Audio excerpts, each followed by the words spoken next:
This podcast is offered through the Sacred Community Project, an interspiritual collective working to lower the barriers of access to contemplative and devotional practices.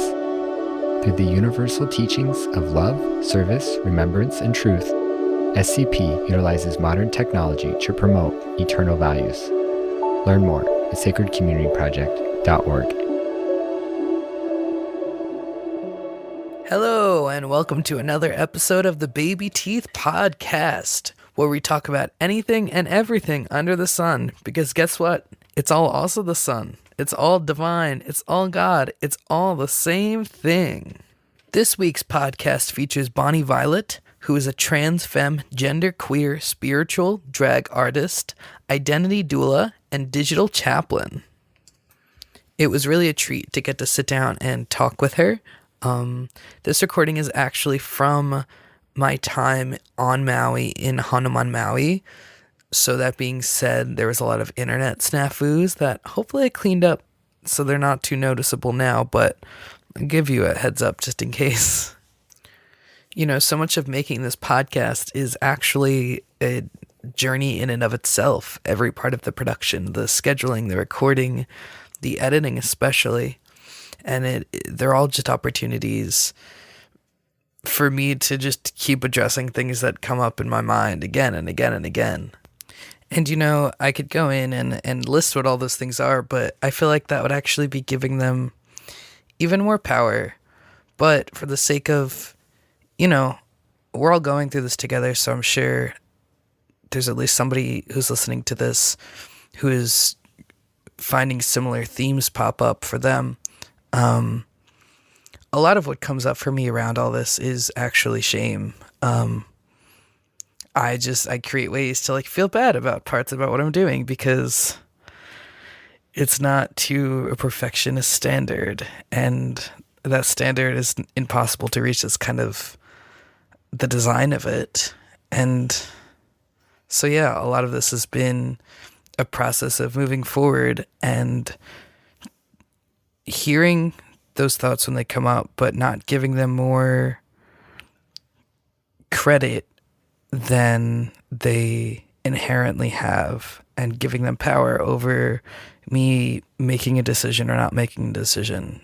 And so I really want to thank everybody for really supporting it, because, you know, it's very easy to shy away, to not do the work, to go with the easy, immediate gratification. And so often I find that it's actually community is the thing pushing and actually making me want and actively keep moving and working and just showing up, because that's all we really need to do, is just show up authentically and honestly. And that doesn't mean we're showing up perfectly. It is perfect in the sense that we're showing up and that all that needs to happen, but it's not perfect in the perfectionist sense of you have to conform to these standards and this something and this other thing to be accepted. And so, yeah, so I just want to really express gratefulness for everybody, especially for the Sacred Community Project in supporting this effort and really cultivating this wonderful community to walk along this journey with. And without further ado, here is Bonnie Violet.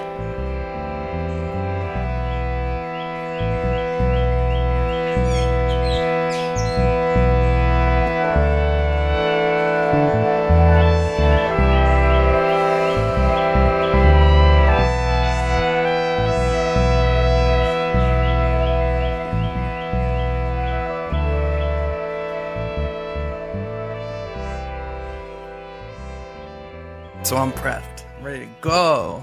Prepped and ready. You're douched and ready to go, huh?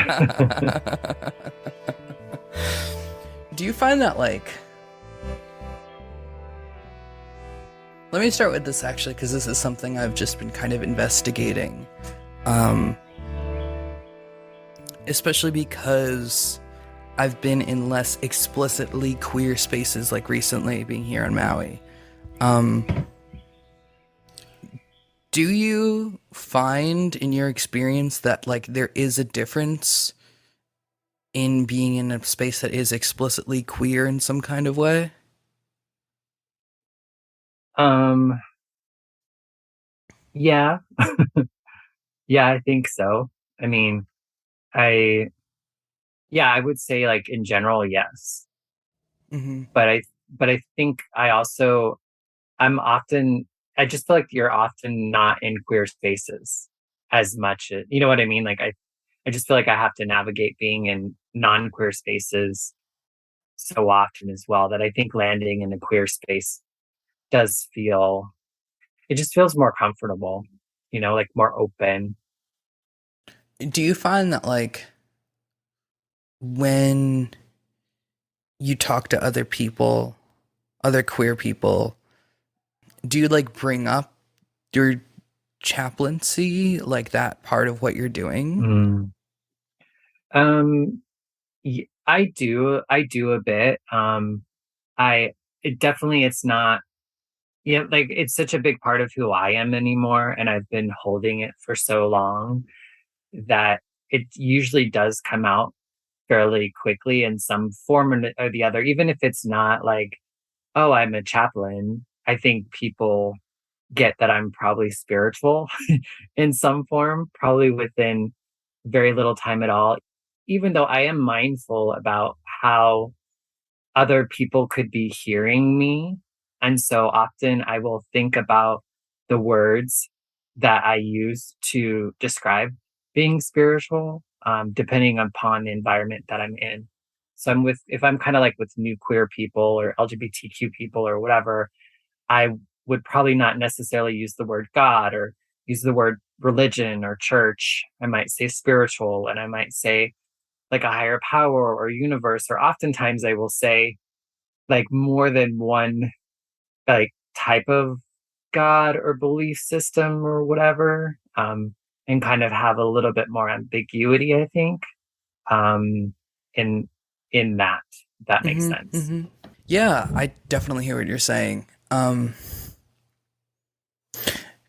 Where this is kind of a conversation I feel like I've been having for a while, just looking at, just comparing the exploration of gender kind of with one's spiritual journey. So I was curious in your life, like how do those two interact with each other? Like what did that look like? So around my transness and my spirituality, was that the question? Mm-hmm. Mm-hmm. Yeah.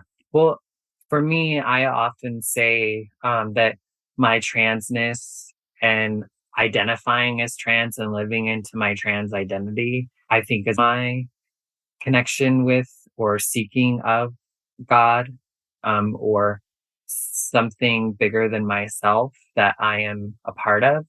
Um, so I feel like prior to living a spiritual life, again, I don't know how I would have come across um,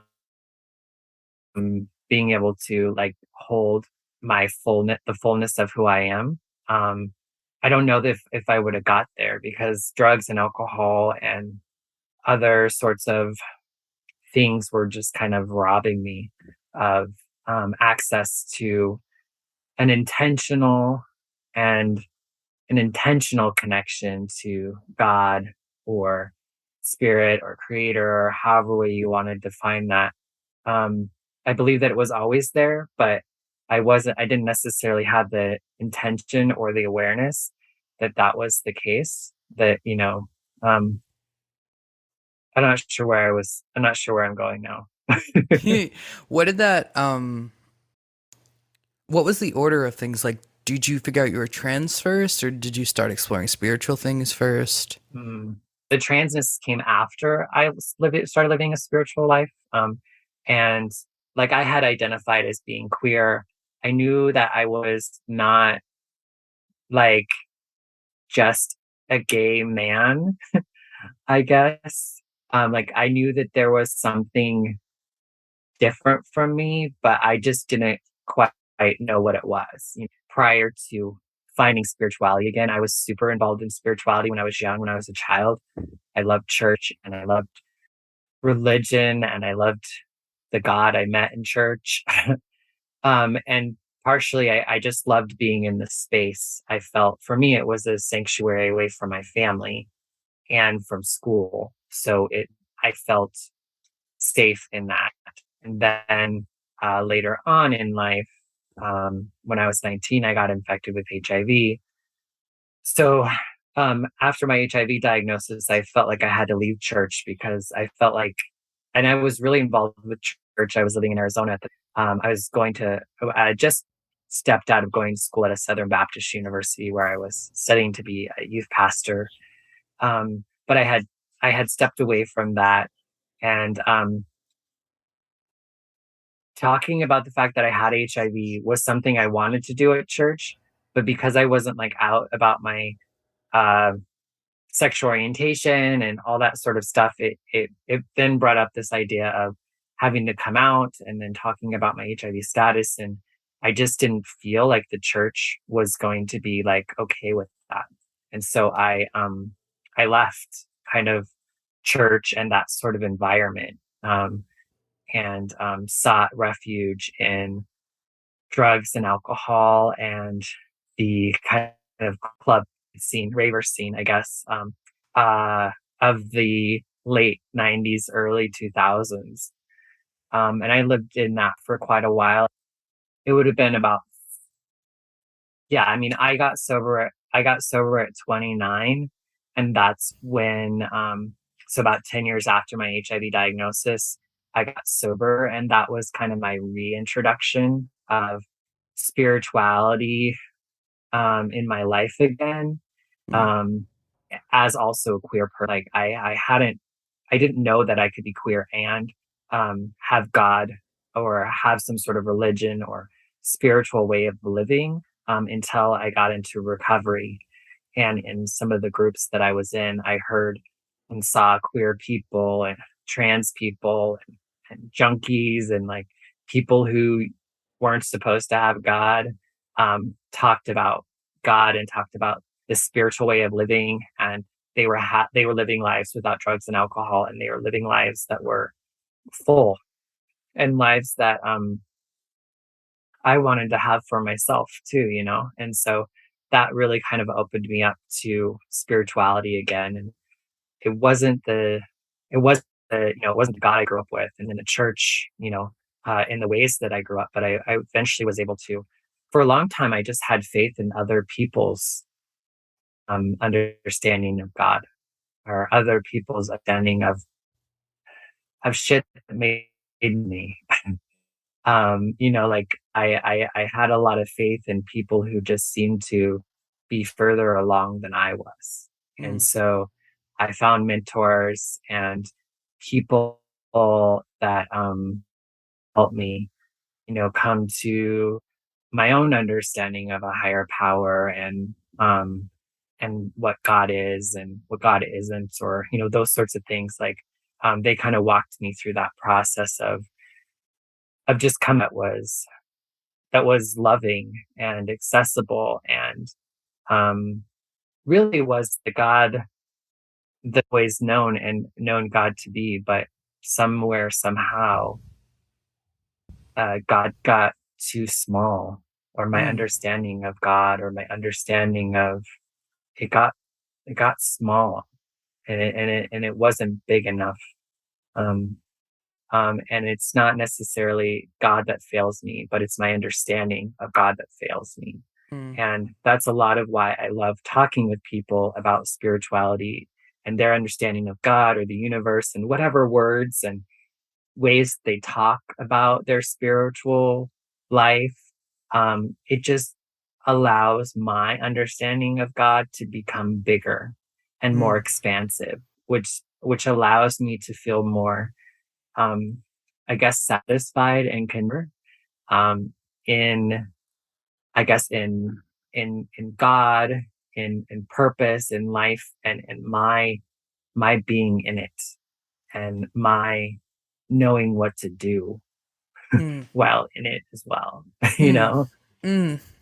Can you say again what your mentor had said to you? So yeah, I mean, with the mentor, and basically the one mentor and other mentors that followed, it was really just people who had been kind of further along than me, and they just kind of took me through a process that they went through of kind of coming to understand um, who God is, or who God could be, or who a higher power could be, and how that, not only that it existed, but how it could help me, like Mm, how it could be up to me, and how I could be of use to it, mm, um, and everybody else who's a part of it. So, um, and they were able to do it in a way in which I think makes a lot of sense. I think there's a lot of like universal ways in being like loving and kind and generous, and those sorts of things. And I think um, the framework kind of allowed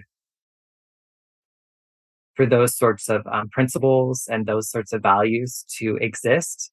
But whether or not it was inspired, or by God in a Christian church, or a Buddhist meditation hall, or um, a book, like whatever, just as long as it worked for you, um, it helped you to remain healing and recovering, and like if it's working, and then if it's not, to just kind of keep seeking it. I feel mm, like that's the only thing I've consistently done, mm. is sought, or seeked, sought after, um Looked for. looked for, exactly, like. And I'm constantly looking, and sometimes I feel like too much, but like I'm always just trying to see where and how and when. Um, I don't know, like when I sometimes I say God often, just because it feels like it's easier, but it also doesn't quite feel correct either. Mm. Um, Not necessarily incorrect, but just not, again, just not big enough, not full enough. Yeah, yeah, there's a line from the Tao Te Ching that goes essentially like the Tao that is spoken is not the eternal Tao. So it's essentially saying, and I'm sure I know there's other literature and other places you can come from to the same point, essentially. But essentially, like any definition you could put around God is like not God already, because like that idea of like what God is, or what we've just put the name to God to, is like boundless, does not have edges. So Mhm. like just by even putting the name like God on it is making an edge in a way. At least that's how I see it. I would love to hear, because you were kind of saying before about coming back to spirituality but having a different understanding of like what God is. So I'd kind of love to hear what it's turned into in its more expansive state, Mm. if you can, because of Oh, course that's such. anything we say is like not gonna do it full justice. Yeah, yeah. I feel like there is a knowing that is already in me, but the ability to understand that knowing is what I'm constantly kind of coming to, Mm, and part of that is, I think that happens as I live my life, and as I interact with people, and as I see things, I don't know, unfold. It helps. It kind of isn't aligned with that knowing. With, and yeah, so I mean, I think, like, for me, I feel like I've had a connection and an experience, and like, from this thing I sometimes call God. or this understanding that is often referred to as God. And I struggle to stay in that space of connection and knowing, and like just in that feeling, um, in that essence. Um, and so I often like I need like I don't necessarily know how to recreate it all the time. I can't necessarily, like I can attempt to, and there are often situations or circumstances that can, if at least remind me of, if I don't actually like sit or connect with it. Um, and there's not I don't know how else to define it, but I think the knowing is that we are all like connected. Like we all have the same value, we all have the same worth. We all have our own like way of being. And that way of being impacts everything. And that's a very difficult know and to fully understand and still move. Um, I think for me.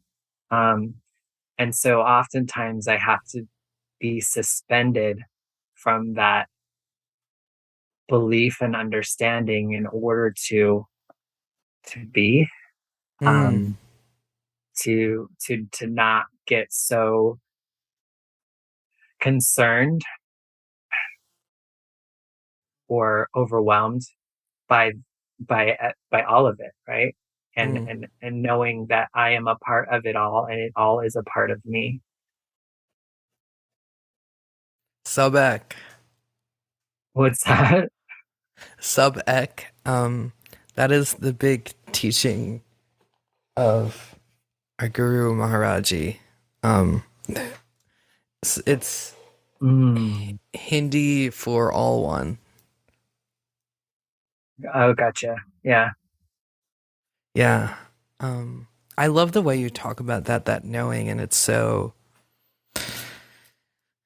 I feel like that's been a lot of my journey recently. Has kind of been stepping away from the knowing and more just like experiencing, and just every once in a while like checking into that when it's needed. When I get too into the like, this is it, I get like too invested in channel one or whatever. Mm-hmm. And then I need to flip to channel four and hang out there for a little bit, and then flip back. And yeah, and I love the way you talked about how like talking to other people and understanding where they or what their connection with the divine essence is like expands your connection also. Like I really just that imagery of expansion is so present, I feel like. Um Mm-hmm. Well, and I think especially like from like, because there are parts of me that I sometimes have felt get in the way of my connection with that. And it isn't the thing itself. It's like not like me being queer in and of itself does not make me against God. But because of my understanding or my relationship with being queer, it can keep me away, right? And so that's why it's so helpful for me to see other queer people, other trans people, other people who hold parts of myself that I sometimes have a hard time uh, consciously existing with in the presence of God, in my understanding of God. Um, and I mean, I believe that like separation it's not real. It's a delusion. It's it's a real perception, and it's a reality for us. But I think the real truth is that we're always whole, um, all of who we are. Um, and so is everyone else. So, but like we often don't see it that way. mm, mm. Mm. Mm. I often don't see it that way. Mm. I'm curious, like, if and if so, how um doing drag like talks to spirituality and what that Mm. conversation looks like. Because especially for me, like drag is a scene that I just have not been involved in a lot of ways. Hmm. Yeah, for me, it's interesting because when I was young, when I was 20, I got in drag for the first time, and at that time I was just starting to like think or see myself as a gay man at that time. That was my understanding of myself. Because I was trying to understand myself, right? Mm, And I came to believe that I was a gay man, I guess. And I had to really like,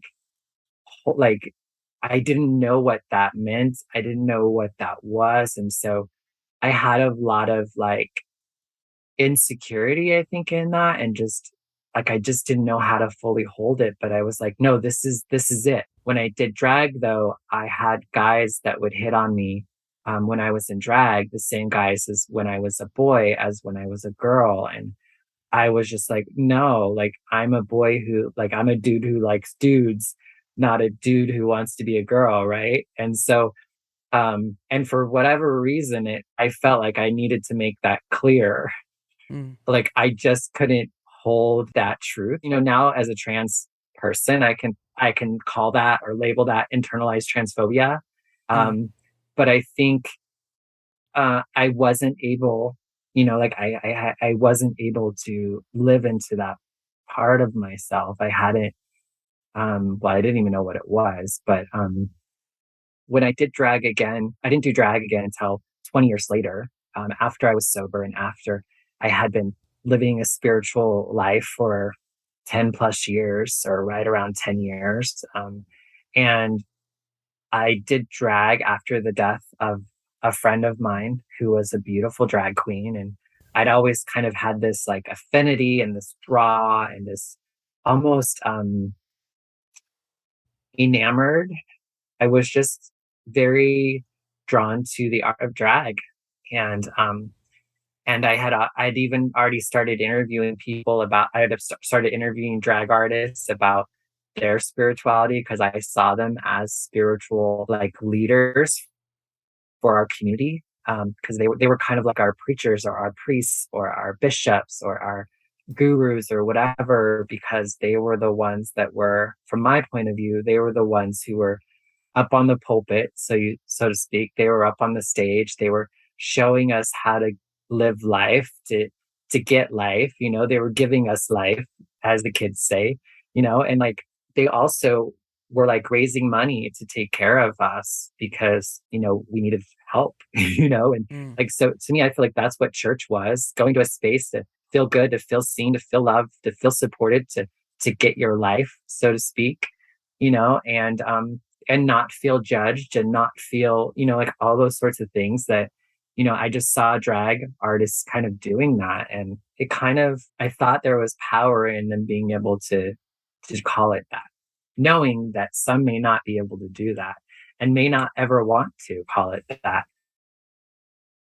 call it what? But I say from my like spiritual, Mm, that them doing drag or them being a drag artist or whatever, that they may not ever see it that way or call it that way, but in my understanding and my perception, that's the way that I saw it. And so when I then did drag, to me it was always thought to be a spiritual expression. mm, And in the beginning I was terrified. I was excited, but because I felt like I was um pulling out parts of myself and exposing them. And sometimes that was literally because I'm wearing like a lacy thong and you're seeing things that you've never seen of mine before. but but I think a lot of that was also me just feeling like I was bearing more of myself. mm, I was I was a bearded lady drag queen, and I loved it. I loved my hairy chest and my white lace, and like, and I had rhinestones and stones. Like, just I always wanted to. I always wore white, and always had lots of like just Swarovski crystals all over my face, like to the point that it was gaudy and not cute, but like I loved it. And I think that was because that all that stuff was in me for so long, and I never could quite get it out. It's just rhinestones and lace or whatever, but these were marks of femininity and marks of the divine within me and marks of the things that had lived and resided in me that was not allowed to exist because I was assigned male at birth, like, Mm.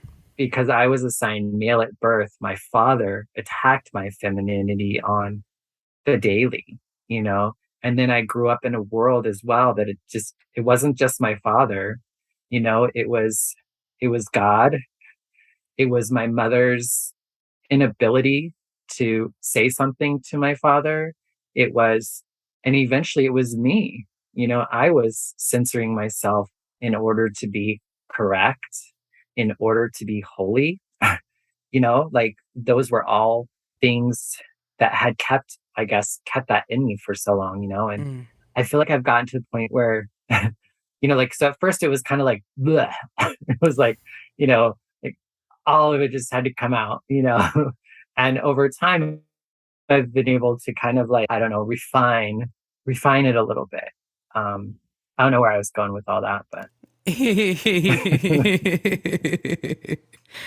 Wow. Yeah. Yeah. I especially resonate with like you talking about like being exposed in like a way where you're like exposing or teasing out parts of yourself. And yeah, I had this one moment with somebody who I was seeing where I was like, I feel so exposed right now. And they were like, mm, good, that's the point. And I've mhm. reflected a lot about that since. And it is like those are really scary moments because it's really like you're showing up as truthfully as you know how to, even if you're not quite 100% sure. You're just showing up honestly. Mhm.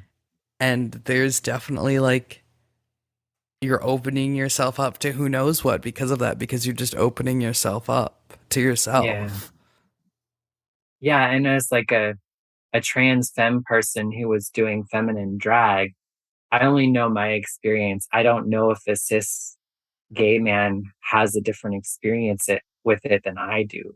They seem to, like, they seem to not be so terrified and not be like whatever, but like for me, it was such it was a exposing of self in a way. And I also was not maybe a performer or theater type person or what. I don't know what it was, but I had a really hard time, or drag for me was never just a costume that I put on or a persona that I became. It was an opportunity for me to express myself more, Mm, um, and to explore myself more. And so that's why I think it was such a vulnerable and exciting and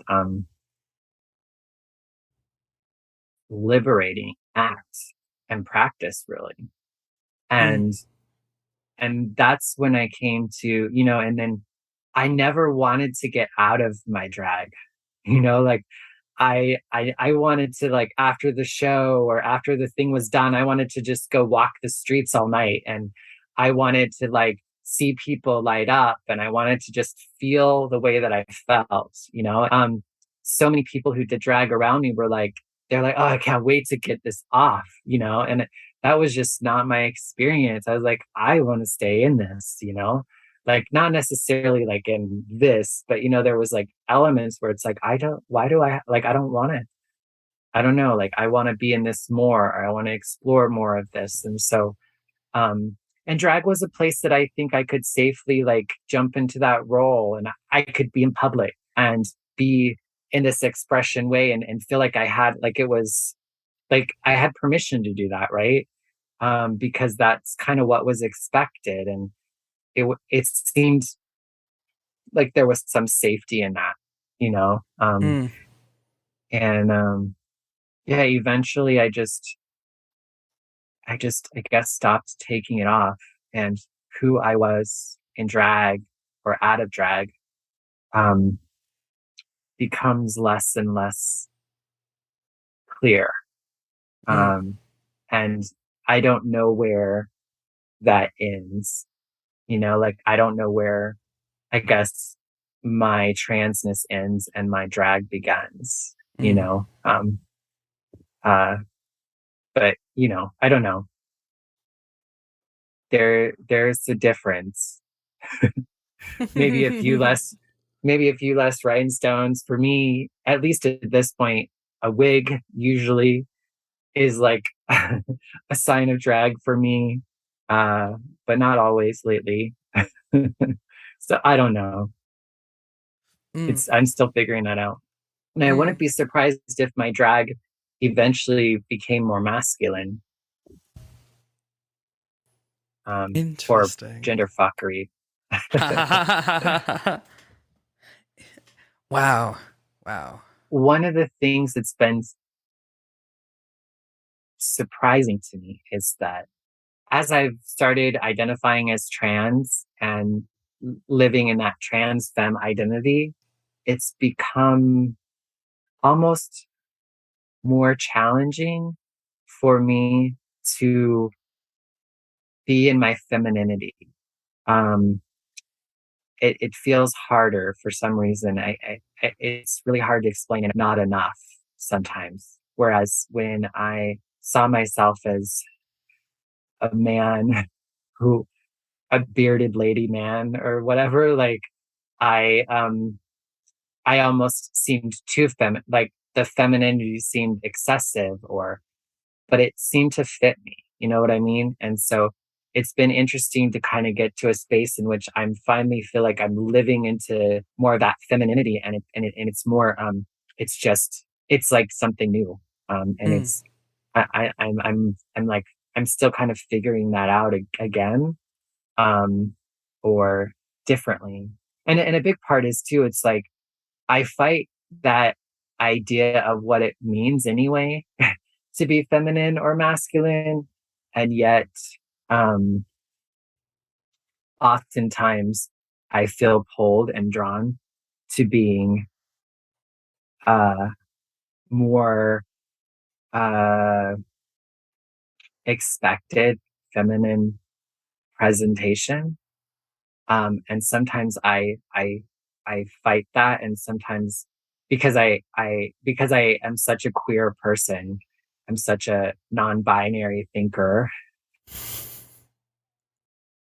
that when my queerness resembles uh, the status quo, it sometimes makes me feel queer, Mm. if that makes sense. Mm. Mm. Resembling the status quo makes you feel queer? Less queer, Less queer. Yeah. Yeah.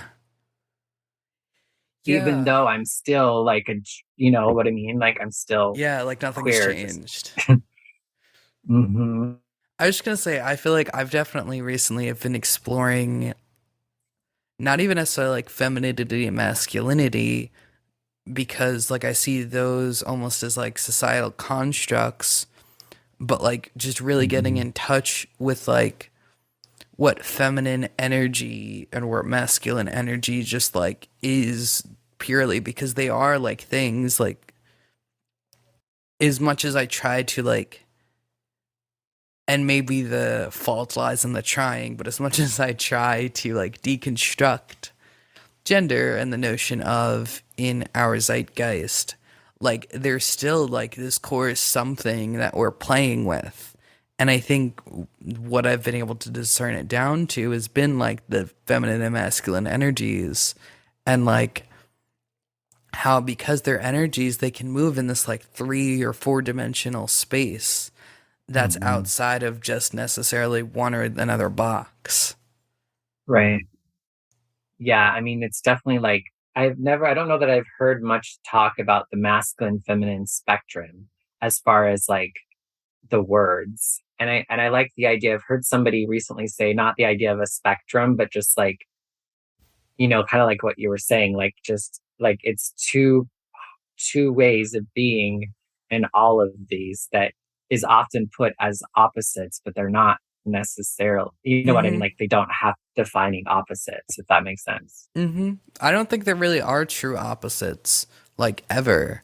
There can be different sides to a coin, Mm, but like that doesn't mean that they're opposing forces. mm, yeah. Um, I think this is probably the last question that I'll throw out, and then I'll just leave some open space if there's any final reflections or anything you want to share. Um, I was like, did we say anything good yet? oh my gosh, this whole thing has been gold. Don't even. Oh man, don't you question the divine? How dare you? That was a joke. In case you missed. Totally. Uh, no, Yeah, but yeah. more for the people listening, in case Right. sarcasm was lost over internet transmission. Right. I know. I was like, I thought your name was Xander, not the Divine. Because questioning is very healthy and I think an important part of the process. But I would love to hear one of the notes I have taken down is like, and it's kind of two things. So I'll kind of just throw it out there and you can jump in as you want to. Um, Co-creating being and like integration. Hmm. And I think maybe those two concepts speak to each other more than I was originally even considering when I just looked at this small sheet of bullet points. Mm. Uh, I probably spoke of them separately mm, mm, too, in our previous conversation, but I think, you know, I I guess my understanding of creation is that it wasn't just something that happened. It's something that is and continues. And so much of my life, I felt like I was created by everything else. I was created by my sexual assaults. I was created by my social status and my gender and my like all these sorts of things like kind of created me in these ways that I didn't feel like I had agency or I had, you know what I mean? Like if things happened to me, I was impacted by them and now I'm this thing. Even though I thought it was that thing before, now I'm this thing.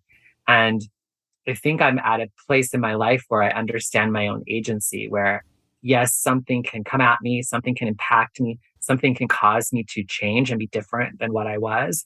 But I get to be a part of that process and how that thing forms me or how what I form from that happening. And so that's why I really love the idea of being a co-creator, understanding. And also like there are plenty of times when I try to create myself on my own and that doesn't go as well. You know, that's when I kind of came to seeking spirituality again because I was trying to create without the divine or the connection with God or whatever. But when I can understand that I am co-creating, that I'm a co-creator even beyond just the two of us or the you know what I mean? Like there's a lot that is coming into my creation and there's a lot that's a part of what I am creating. Um and so yeah, so I guess that's kind of my understanding of a role even with God or like part of my I don't know, it's been really helpful for me to come to see and understand myself in that way and to live as if that's a truth. Because when I wasn't, I felt more like a victim and I mm, felt less empowered and less powerful and less valuable and less worthy and all those sorts of things that are not only not true, but they're not useful. It's not helpful. mm, Well, and I think so kind of to get to that integrated aspect too, it's just and I think I've kind of spoke to it in in a sense that the belief and understanding that even when I thought God wasn't there, God was there. And even though I thought parts of like my transness wasn't there when I was just a fag, like it was there, right? And so like for me, like I feel like like I, part of one of my goals in life is to be able to bring all of who I am wherever I am. Mm. Which the truth is, I do bring all of who I am wherever I am, but I'm not always aware of that, right? Like I'm not always like I didn't realize I put it in my purse when I left the house, you know, like there's just some intentionality that comes into this idea that I'm bringing all of me into this space. As if I'm not, it's because I'm choosing to, even if that choice is out of fear or not wanting harm, that that's okay. But me being able to understand that that's what's happening, it is really helpful. Mm. So I think that's really what the integration is for me, is just being able to just bring all of who I am wherever I am. Kind of like in the sense, and thinking your first question was like, do you tell people in queer settings or whatever that you're a chaplain? And it's like it just is kind of with me always. Like it's just my nature, if I want to say that way, you know, and I can either acknowledge it, but I think just like my queerness or transness or whatever I want to call it, like everybody else saw it too. And they probably saw it before I did, you know? So it's just how I might as well just own it and like be aware of it. I feel like it's just better for all parties involved. Mm. Mm-mm-mm. Yum, yum, yum, yum, yum. If people want to be able to follow you more and keep up with what you're doing, is there anywhere specific that they can find you? Yeah, I mean the best way to I guess seek me out is queer chaplain. So that's a queer chaplain. I have like YouTube channels and podcasts and shit like that that you could Google. um, or Bonnie Violet is also something that is starting to come up if you want to try to connect with me. But you know, I'm on all the things. I'm a little better on some things than others, but uh yeah, I don't know. I have a Patreon. I have, you know, all the things. So at least for now, there might be a day when I might just say, you know what, I'm only doing this thing. But for now, I'm doing it all. Doing it all. That's all we can Doing speak it to. all. And of course, you can check out the description of this podcast for links to find our wonderful, wonderful, wonderful guest here today. One more wonderful. Wonderful. Right. One more. Well, thank you so much, Bonnie, for talking. This has been another episode of the Baby Teeth Podcast. You can stay updated with that on the babyteethpod.com. May we recognize our intention to take refuge in the love of sacred community here, today, and every breath. From all that ever was, for all that will be, we show thanks to those before us and share grace for those ahead. Here, we exist through this moment, grounded by Earth, Mother Divine. May we each recognize our own wings, woven out of love. See you next time. Rom Rom.